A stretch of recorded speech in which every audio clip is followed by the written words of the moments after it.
Hey, what's going on, guys, and welcome back to another video. So today's one is going to be a rather shorter one because we're going to talk about update 8.7. It's going to launch Tuesday, May 6th, and this update basically comes with the Dead Space event. You guys probably remember, but if not, don't worry, we're going to talk about that. And there are some changes to various weapons that we're going to talk about as well, and we're going to go through all the things that come with this update. So that is what we're going to do today in today's video. You're probably seeing the video just like 3-4 hours before the update going live. So make sure to stay around and see what we've got for this update. And without further ado, guys, let's just go ahead and start the video. So a few months ago, there was some sort of collaboration between Dead Space and Battlefield, and there was some event. I don't really remember what the name was, but the game mode was called Outbreak. So during this event, players will get to experience Outbreak. It's going to be a 4-player squad PvE experience where you will fight waves of augmented targets. Starting on the western end of Redacted, players fight through 8 sectors while completing objectives until they call the elevator to exfiltrate out of the far eastern end of the map. So this is what basically the Outbreak event is. You're going to get into a squad and you're going to fight against some AI augmented Gesits, and you're going to start from the western side of Redacted and then you're going to end up at the eastern side extracting with an elevator. In my opinion, these game modes,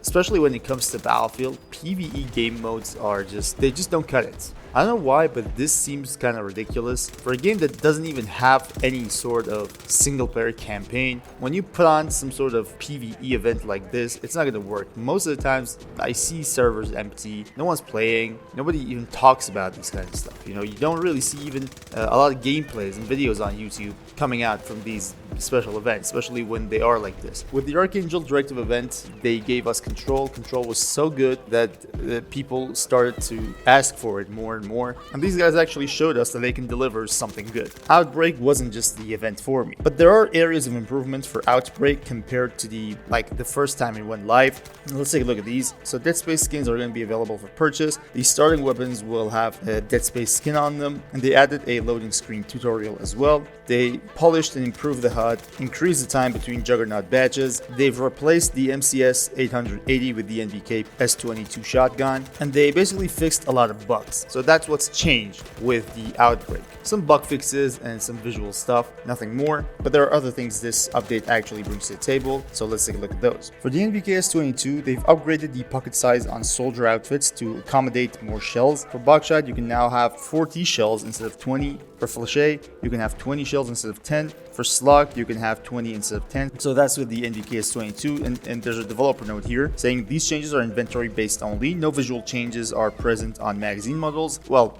no shit, because the NVK S22 does not have a magazine, Whatever it is internal, so there is no magazine for it that have any sort of change. We also have a change here for AI. AI players are now less effective at landing their shots with vehicle weapons when targeting fast-moving or direction-changing vehicles. So yeah, sometimes these AIs, when they jump into a vehicle, they become really aggressive and accurate at the same time, especially those on the turret of a tank. They just completely annihilate you if you're moving with pinpoint accuracy. But apparently they're talking about vehicle versus vehicle here, so I don't really know if vehicle versus infantry is going to be the same thing or not. We're going to wait and see. In the changelog, there are some things for the emotes. For Stadium Conquest, they removed a small unintended out-of-bounds area between Sector B and the team HQs. For Exposure in Hazard Zone, some rubble was placed to block off a door that shouldn't be accessible. I don't really think anyone plays Hazard Zone anymore. For Breakaway Domination, they reduced the vertical combat area in Breakaway Domination to prevent players from reaching unintended areas. For vehicles, the vehicle deploy menu text was changed from all deployed to unavailable to remove confusion about why vehicles can be spawned. In my opinion, unavailable just causes more confusion because all deployed is alright,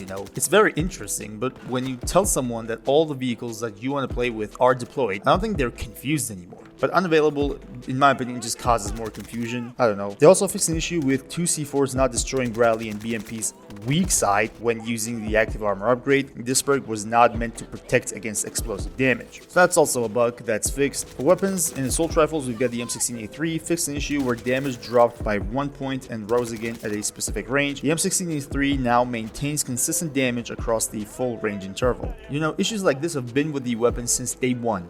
This is something that they're fixing after almost 4 years, but issues like this are all over the place when it comes to Battlefield 2042. All over the place. There are so so many weapons that you play with and you think that are sometimes consistent, sometimes not. You believe that this weapon was better yesterday and it just doesn't work good today. There are things like that happening to players every single day in 2042, including me and other content creators. I'm pretty sure there are streamers facing these things as well. This is what 2042 is really. For AK-5C and AN-94, fixed an issue where heavy barrel attachment didn't apply correct modifiers in hipfire. And there's also the recoil penalty, which was slightly lower than intended. It should now climb 15% more compared to the vanilla barrel. For AN-94 itself, they realigned the rail for attaching scopes to the center for better alignment with the iron sight pin. They also fixed an issue where equipping a silencer to the AN-94 would affect how the GP30 grenade launcher showed on the minimap when firing it. Now the attachment should not behave as if it has a silencer on it, even if primary gun has one. So this is again one ridiculous bug. Imagine having some sort of suppressor on your weapon and your grenade launcher is now also suppressed. And audio now correctly reflects the hyperburst feature. I don't know if this audio fix is the one that I mentioned before. There's some sort of issue with the AN-94 when someone shoots you, you don't actually feel being shot at until you're dead. So I don't think that's the case here. I don't think that issue is fixed. Of course, not a lot of people play with the AN-94 anymore. The hype is all the way down to the bottom. But when they play it and they shoot you, you don't really know for sure until you're basically dead, because that hyperburst sometimes kicks in and it kills you real quick. For ACWR, corrected the slightly misaligned laser on the LS1 attachment. Now gunfire does not start too far behind the lens and correctly shows where you're meant to aim. For 12M auto, they fixed an issue where the fire rate would be faster for semi-auto with a short barrel than in full auto. Now they are both set to the same fire rate. For pistols, L9CZ corrected the slightly misaligned laser on the LS1 attachment. Now gunfire does not start too far behind the lens and correctly shows where you're meant to aim. And finally, for the melee weapons and for the taser, fixed an issue where pressing the melee button once wouldn't return you to your previous weapon, unlike other melee options. So that was all about the patch note, guys. Nothing too serious really. I just forgot to tell you something. This event starts from May 6th and it will be ongoing until May 20th. So it's going to be a 2-week long event, and I don't know what they're going to do, but you know, Outbreak isn't something I'm going to play. So we're just going to wait and see how things will turn out. Hope you guys enjoyed the video and this was helpful, informative somewhat. Do go down in the comment section, let me know what you think about the updates. Let me know what you think about what 2042 should do to maintain the players, because Control did some good. Frontlines is now having players daily, but I don't think Outbreak is going to achieve the same results. So that's what I think. You go down in the comment section, let me know what you think, and thank you all guys for watching. Until next time, guys, stay cool.